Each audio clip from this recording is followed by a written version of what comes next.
business by day, wizard by night. You found the one place where the contracts end and the magic begins. Grab a potion, restore your mana, and pull up a chair. Welcome to the 8-Bit Tavern. Welcome back to the tavern, everyone. Pull up a stool. It is great to see you. Whether you're driving home from a long shift, crunching numbers, or just need to restore a little mana before jumping back into the daily grind, you are exactly where you need to be. I am your host, T Magician, and we've got a full mug tonight as we talk about why the simplest graphics often leave the deepest impact on us. But before we dive into the psychology of the pixel, let's open up the quest log. It has been a massive week of leveling up outside of the tavern. We are officially in the back half of May, and the year is almost halfway over, which means that, like in many places, the real estate market in my area is finally completely heated up for the year, and it has been intense. Balancing contracts by day and casting spells on stream by night 4 days a week is a massive grind. But honestly, that's exactly why this space exists. We all need that kind of reset. And speaking of streaming, this week was kind of a slower week for us in streaming. There were some massive updates in the Arc Raiders realm that we have been really focusing on. And we've had some connectivity issues. There were at least 2 days this week where it was down and we weren't able to get on and do what we needed to do. But everything seems to be worked out. We're looking forward to being back on tonight. And so we're going to kind of take it from there. There's been some wonderful updates to it. They have balanced the matchmaking, got us some new guns. We now have a new trader, and things that are just kind of overall improving the quality of life for those of us there in Speranza, and more so as we go topside. They've now made it where you're not penalized if you shoot back. So a lot of people like to hide and rat the hatches and stuff as you get into the late stage of a round, and they've really made that change for those of us that don't play the game for the PvP portion. If I wanted to run around and shoot people, I would just play Call of Duty. That's one of the things that I really liked about that was I could still get that shooter kind of feel, but without necessarily having to be focused on always looking over my shoulder. Yes, I know it's PvP, VE, and that's the idea behind it, is that no lobby is purely PvE or PvP. You're going to always have to keep your head on a swivel and be prepared. But to know that you've done everything you needed to do to just have someone hide for 20 minutes and wait till the last 10 minutes of the game to decide to pop out on somebody at a hatch because they know they've been in the round for 20 minutes and they've looted and probably been in some high value areas. They just decide to pop out and gun you down from behind, but you don't want to shoot back because under the previous matchmaking that made you just as guilty as them. And we all know that stand your ground is a thing. And so I'm glad that they've kind of instituted that in the way that they do their matchmaking now, where if somebody fires upon you first and you shoot back and eliminate them in order to defend yourself, it no longer penalizes you. And so that's wonderful. That's the way it should have been from the beginning, and we're happy to see that. We're happy to see they've added in some lower tier guns that are highly effective against Arc, like the Rascal. And so I think it's been great. I think I'm excited that they listen to the community and they take what the community says and they really embody that and they use that to make changes that the players want. They aren't just kind of doing what it is that they want. They're really big on taking the feedback from the community and using that to craft what everyone wants and get the game to where it makes the largest group of people happy as they can. and that's wonderful. You don't get that a lot today, in any industry, but specifically in gaming.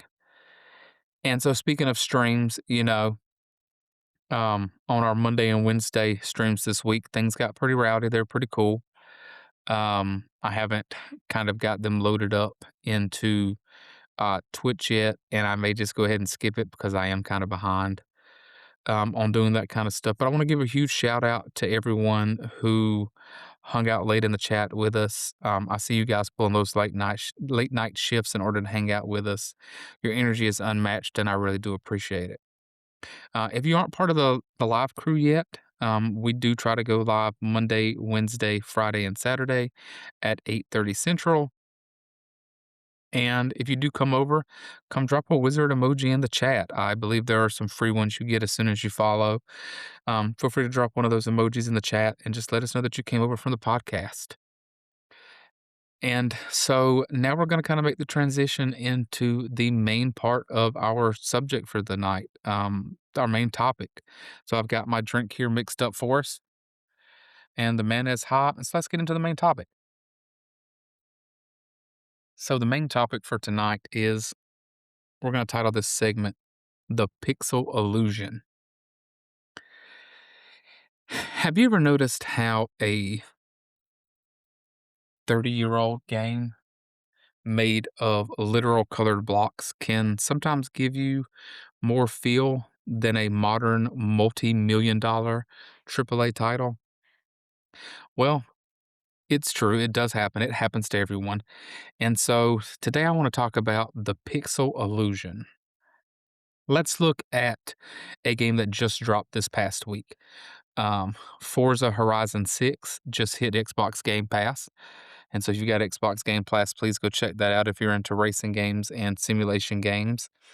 It is set in Japan and it is gorgeous. You can see the reflection of the neon lights and the puddles on the streets. I mean, it's just absolutely a masterpiece. It is beautiful. They did a wonderful job with it. You can see the individual fibers on the steering wheel. I mean, it's a technical and visual masterpiece. But there's a catch. It does all of the work for you. Every bead of sweat, every blade of grass is spoon fed to your retinas. And while it may be impressive, it leaves zero room for your imagination. It's all done. Everything's been thought of. Everything's been pre-designed and planned out. You're literally just watching it as it unfolds on the screen. Now, if we compare that to an 8-bit or 16-bit game, let's take something like the original Zelda or even a brand new pixel art release like Romstead, which just hit early access, by the way. I want to encourage you guys to check that out. If that 16-bit style is still what you're into, I would highly recommend that you check out some of these games.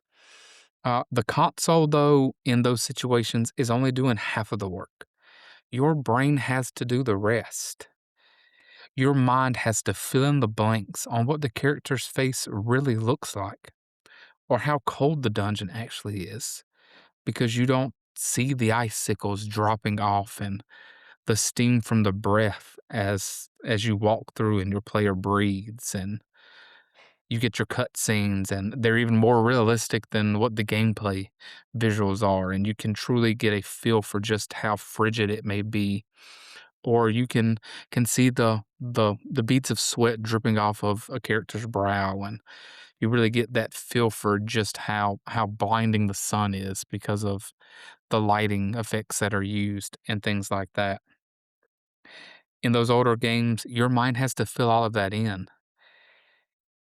And because you are actively participating in creating the world in your head, you form a much deeper emotional attachment to it because you've had to create it.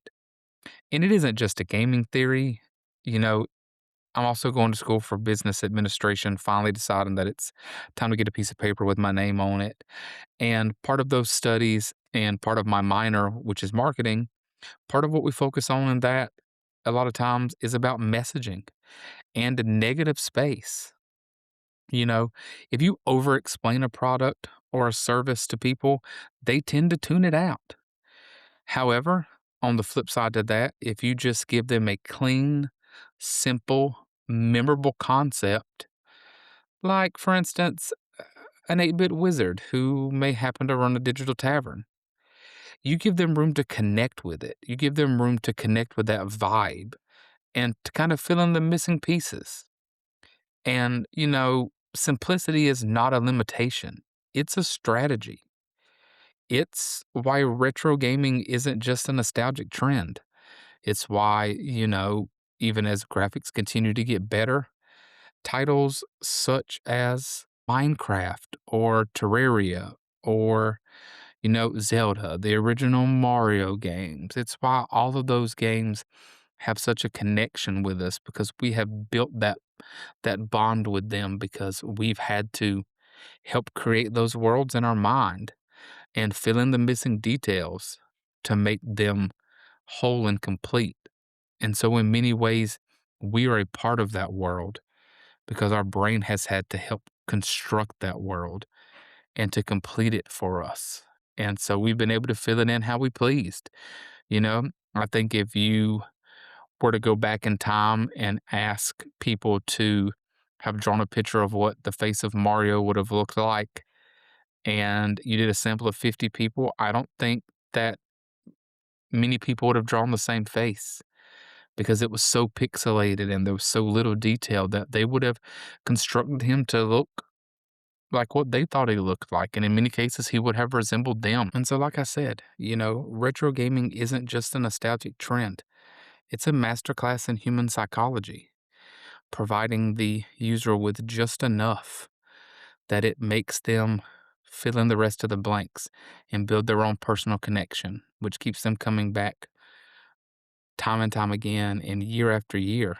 And so that kind of pixel style design and kind of throwback to yesteryear brings us to our next segment, which is the nostalgia check. And I want to talk about developers who are currently bridging the gap between old and new. Right now, we're seeing a massive rise in HD 2D games, and it's a perfect middle ground. If you look at franchises like Dragon Quest or even indie games dropping right now on Game Pass like Winter Burrow, developers are taking these classic 8-bit and 16-bit sprites and dropping them into 3D environments with modern lighting. It's literally the best of both worlds. It respects the pixel art that forces our brains to engage, but it coats it in this beautiful, cozy diorama style lighting. It feels exactly the way those games looked in our heads back when we were kids. It takes the illusion and it makes it real. And if you haven't tried an HD 2D game yet, do yourself a favor this week or next week or sometime soon when you find the time and step away from the hyper realistic shooters for just one night or just one day and play something that makes your imagination do some of the heavy lifting. And then drop us a comment in the chat on the stream and let us know what you thought about it. Did it bring back some of that feeling from the older games and from the games of yesteryear? I think that you'll see that it does. And we could talk all day long about human psychology and why sometimes less is more and how even all these years as technology tends to improve, how we continue to go back to that and why it has such a lasting impression on us. But it all has to do with our brains being actively involved in something. And, it kind of helps feed those hormone drives and those brain chemicals that are released as we bridge those gaps in our neurons, make those connections for us, and it makes us part of the world. But, before we close the tavern doors tonight, let's take a dig into the loot bag. I love seeing your comments and stuff whenever we're on the stream. And, I know you guys are out there grinding in your own lives and you're dealing with your own bosses, your own classes, your own stress.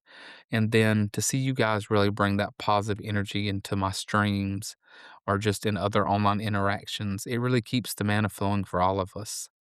So just keep dropping those wins in the chat and just keep letting us know that you appreciate us. And we'll keep letting you know that we appreciate you by doing what we're doing. Well, that's going to about round us out for the 8 Bit Tavern this week. If you found some value tonight, or it's just helped you decompress after a long day, make sure that you hit that follow button on Spotify and Apple Podcast or wherever you may be listening to us at.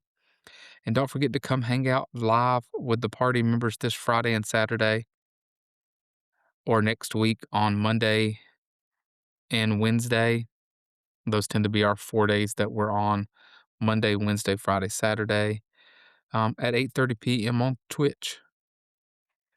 And until next time, keep your head down in the grind, keep your mana restored, and let's see you at the next level. Good night, everyone.